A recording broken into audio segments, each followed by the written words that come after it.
حبیب اجمی رحمۃ اللہ تعالی علیہ بہت بڑے سود خور تھے، لوگوں کو سود پہ روپے پیسہ دیتے تھے اور سود اور رعایت جو ہے وہ طلب کرتے تھے۔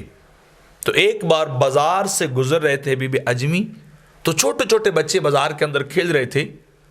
تو جب انہوں نے دیکھا کہ وہ سامنے حبیب آ رہے ہیں تو ایک ان میں سے بولا، اوئے جلدی سے دوڑ کر ایک طرف ہو جاؤ، وہ سود خور حبیب آ رہا ہے، کہیں اس کا سایہ تم پہ نہ پڑ جائے اور اس کی نحوست اور وبال کا شکار تم نہ ہو جاؤ۔ تو ایک بچے نے دوسرے بچوں سے کہا کہ جلدی سے پیچھے ہٹ جاؤ، حبیب سود خور کو گزرنے دو۔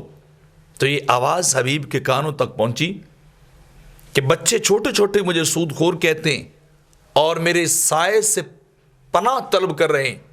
تو دل پہ چوٹ لگی، سیدھا اللہ کے گھر گئے اور جا کے توبہ کی صدق کے دل کے ساتھ کہ باری تعالیٰ آج کے بعد میں سود نہ لوں گا نہ دوں گا، سارا کاروبار ہی میں ترک کر رہا ہوں۔ اللہ کی بارگاہ بڑے روئے، التجا کی، توبہ کی، معافی طلب کی۔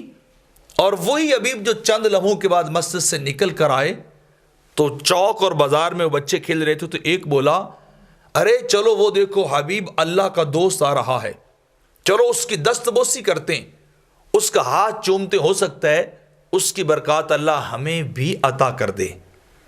تو ایک پل میں اللہ نے زندگی کو بدل دیا۔